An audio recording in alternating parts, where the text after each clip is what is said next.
Bonjour. Bon, je suis tout seul aujourd'hui parce que nous étions hier avec Emmanuel et je tenais à vous faire part ce matin de ce que je viens de recevoir parce que c'est quelque chose qui est hors du commun. Je vais vous rappeler brièvement les faits. Donc, j'ai construit un ensemble dans l'île de Ré, à la flotte en Ré, dans les années 93-94. Cet ensemble a été une réussite économique au niveau de la location. Ça a été un peu plus compliqué au niveau de la réalisation des ventes. Il y a eu des crises, enfin il y a eu beaucoup de problèmes qui ont rendu l'opération difficile en ce qui concernait l'investissement. Dans cette affaire, deux conflits sont arrivés avec les services fiscaux. Le premier conflit est un conflit de TVA. Alors c'est assez intéressant parce que donc il y avait dans cette opération, nous étions bon, moi j'avais le stock qui me restait puisque j'étais l'initiateur de l'opération. Le stock qui me restait au départ, il ne s'est vendu que 13 maisons, donc il en avait 92, donc il en restait 79. Et à la suite d'un contrôle fiscal, 5 ans plus tard, les services fiscaux m'ont demandé la livraison à soi-même. Bon, en principe, on ne fait pas, les services fiscaux ne demandent pas de livraison à soi-même parce que dans les opérations de promotion visant un immeuble commercial, puisqu'il s'agissait d'un hôtel, c'était une résidence hôtelière, la TVA est récupérable. Donc, comme elle est récupérable, ça fait coup nul et en règle générale, bon, on ne demande pas la livraison à soi-même. Bon, le fisc demande, les services fiscaux font un contrôle, demandent la TVA à soi-même et je demande le remboursement de cette TVA. Et là, c'est assez extraordinaire parce que ce remboursement de cette TVA m'est refusé. Alors on me dit que je ne suis pas directement l'assujetti à la TVA. Alors il faut bien comprendre que la gestion de cet hôtel est en fait faite à travers une CEP qui n'a pas d'existence morale, qui en fait rend les différents propriétaires directement responsables du commerce qu'ils sont en train de gérer. Le gérant de la CEP n'est qu'un personnage qui regroupe les gens, qui n'est pas opposable au tiers et qui ne peut pas donc être assujetti puisqu'il fait les déclarations, mais pour le compte c'est un mandataire. J'explique ça aux services fiscaux, qui s'en foutent éperdument. Alors il faut qu'on se mette bien d'accord, on est sur une récupération de TVA, c'est-à-dire qu'on est sur des sommes qui ont été payées au fisc et que le fisc doit rendre, puisque c'est le principe même de la TVA. Et le fisc donc ne souhaite pas, ne rend pas cette TVA au motif qu'effectivement je n'étais pas, je ne suis pas l'assujetti, ça serait donc cette CEP. Le premier problème, c'est que le fisc rembourse la TVA à tous les autres propriétaires. Donc si vous voulez, je suis le seul qui fait exception. Bien. Là-dessus arrive la tempête Xynthia.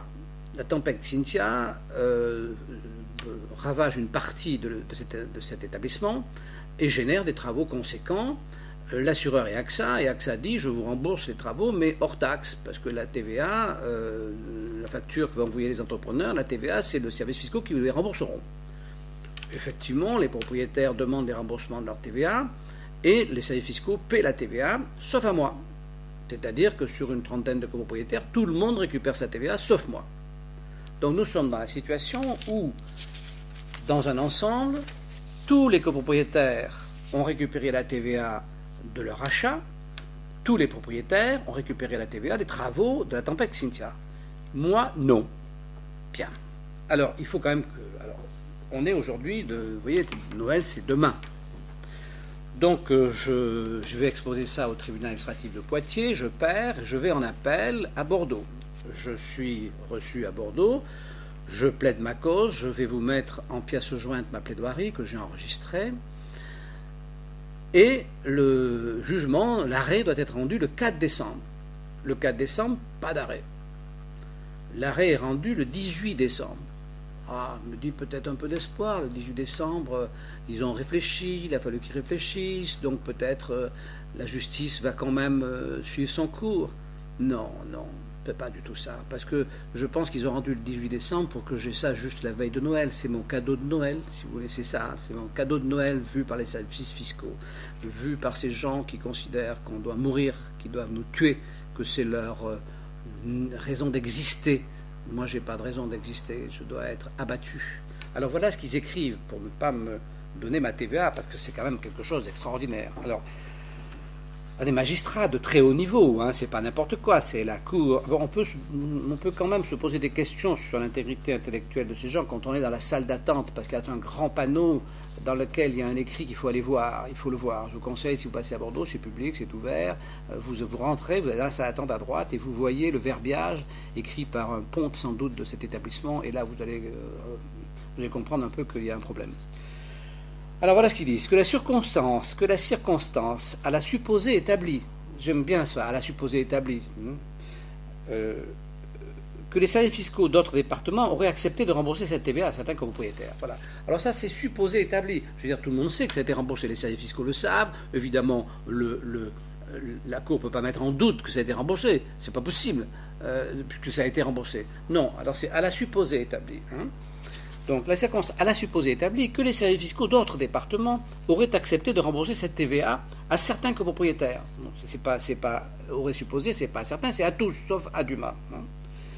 De la résidence ne permet pas de regarder le refus opposé à la SARL et Haute-Cocro comme méconnaissant le principe d'égalité des citoyens devant les charges publiques. Voilà. Dès lors que l'administration a fait une exacte application de la loi fiscale. Ça veut dire que l'administration a fait une exacte application de la loi fiscale pour Dumas. Donc ça veut dire qu'elle a fait une application inexacte de la loi fiscale pour les 30 autres. C'est-à-dire que si on considère que le fait que je ne sois pas remboursé de ma TVA est l'application exacte de la loi fiscale, les autres qui ont été remboursés ont eu un avantage. Donc qu'est-ce qui s'est passé ? Il y a eu une corruption, qu'est-ce qui s'est passé? Pourquoi les autres ont eu le remboursement et pourquoi pas moi? Et pourquoi ça ne méconnaît pas le principe d'égalité? Enfin, attendez, comment une cour administrative d'appel, comment elle peut écrire ça? Et comment ces gens peuvent marcher droit dans la rue en prétendant être honnêtes et représenter la justice? Comment c'est possible? La veille de Noël? C'est abject. C'est abject. Mais c'est pas tout. Cette même société fait l'objet, à la suite d'une volonté destructrice, je pense, de l'ancien directeur des services administratifs de l'Hérault, on m'envoie, donc vous le savez, on en a déjà parlé, on m'envoie une brigade spéciale qui, en France, a pour objectif uniquement les très gros contribuables, les très grosses sociétés, les chanteurs, les gens du showbiz, etc. On m'envoie ça chez moi, une petite société, de rien du tout, dont la comptabilité tient sur une feuille. Ces gens arrivent et je me demande pourquoi ils viennent. C'est quand même énorme. Et je leur demande mon dossier fiscal. Et ils me le refusent. Ils me refusent mon dossier fiscal.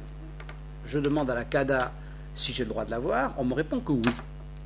Mais malgré ça, entre-temps, avant la réponse de la CADA, ils me mettent opposition à contrôle fiscal. C'est-à-dire que si ces gens avaient été honnêtes, je leur ai dit que j'allais saisir la CADA. Ils auraient attendu la position de la CADA et ils seraient revenus après, et avec le dossier. Ça aurait été la moindre des choses. Ça aurait été la chose normale. C'est-à-dire, eux, ils pensaient qu'il ne fallait pas qu'ils donnent le dossier. Pourquoi pas? Non. Ils pensent qu'il ne fallait pas qu'ils donnent le dossier. Ils ne le donnent pas. Moi, je leur dis, vous devez me le donner. Ils disent, bon, écoutez, attendons le verdict de la CADA, et selon ce que dira la CADA, on fera. Et donc la CADA dit il faut donner le dossier, ils reviennent avec le dossier. Non, ils ne font pas ça. Ils font une opposition à contrôle fiscal. Au lieu de revenir, ils font une opposition à contrôle fiscal. Et donc voilà ce que disent toujours nos magistrats. Insoupçonnables, au-dessus de tout soupçon. Si ultérieurement la commission d'accès aux documents administratifs saisie par la société a confirmé dans son avis rendu le 10 décembre 2007 que le dossier fiscal de la société constitue un document communicable, sous réserve d'occultation des mentions relatives aux critères de sélection retenus par l'administration pour décider d'un contrôle, la communication de ce dossier ne pouvait constituer un préalable au début des opérations de vérification. Donc il n'y a aucun préalable, c'est-à-dire même vos droits, puisque c'était mon droit d'avoir ce dossier. Ce droit d'avoir ce dossier, ce refus de mon droit à avoir ce dossier, ne peut pas empêcher la vérification. Voilà. Ça ne peut pas la retarder, ils ne peuvent pas revenir après, non. Ça n'a aucune importance. Pour eux, la loi n'a aucune importance, puisqu'ils font ce qu'ils veulent, puisque donc ils vont, alors attendez bien, ils vont accepter de considérer que le fait que l'administration fiscale refuse de faire ce que la loi prévoit, justifie que moi, je sois condamné pour opposition à la contrôle fiscal et que j'ai 100% de taxation complémentaire. C'est-à-dire que c'est eux qui ne font pas ce qu'ils doivent faire, qui, au lieu de retarder légitimement, au lieu d'attendre et de faire le contrôle après en ayant fait ce qu'ils auraient dû faire, non seulement ils le font, mais en plus, je suis moi condamné comme fautif. Moi, j'ai entravé le contrôle fiscal. Alors que c'est, donc, si vous voulez, comment on peut recevoir ça la veille de Noël? Comment on peut imaginer, comment on peut accepter que ce pays serait normalement géré, que ces tribunaux administratifs seraient des tribunaux légitimes? Mais c'est absolument indécent, c'est absolument scandaleux, c'est hors du commun, c'est ordurier, mais c'est du vol, c'est plus que du vol, c'est de l'assassinat économique. Qu'est-ce qu'on peut faire face à ça? Qu'est-ce qu'il faut faire? La suite est encore pire, parce que la suite, elle est absolument extraordinaire.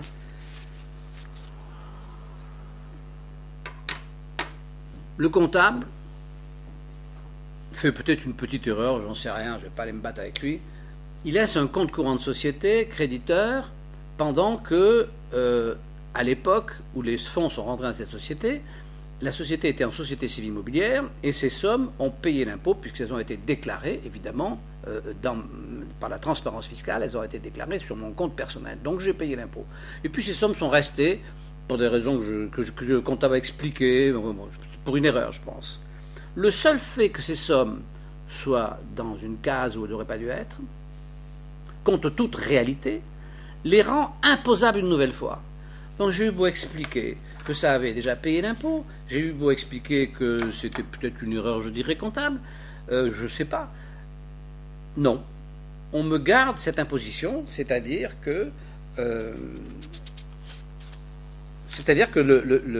l'administration indique que la circonstance que les sommes ainsi distribuées auraient pu être imposées entre les mains d'associés à cet égard est sans influence. Voilà. C'est-à-dire que les sommes qui sont là et déjà payées l'impôt, ça n'a pas d'importance. Le problème, c'est qu'elles ne sont pas dans la bonne case. Donc, si vous voulez, je ne sais pas, je ne crois pas qu'on puisse vivre dans cette société. Je crois, bon, moi je ne peux pas partir, je sais pas, moi je suis ruiné, bon, la preuve de tout ça va être faite, parce que en même temps, il y avait une dévaluation des biens qui n'a pas été acceptée alors qu'elle est réelle. Donc aujourd'hui, qu'est-ce qui va se passer? Je ne vais même pas faire aller en Conseil d'État, j'ai plus d'argent pour le faire. Donc je pense que les services fiscaux vont vendre à l'encan cet ensemble. Et quand ça va se vendre, on va s'apercevoir que ça va se vendre rien du tout, ça vaut rien.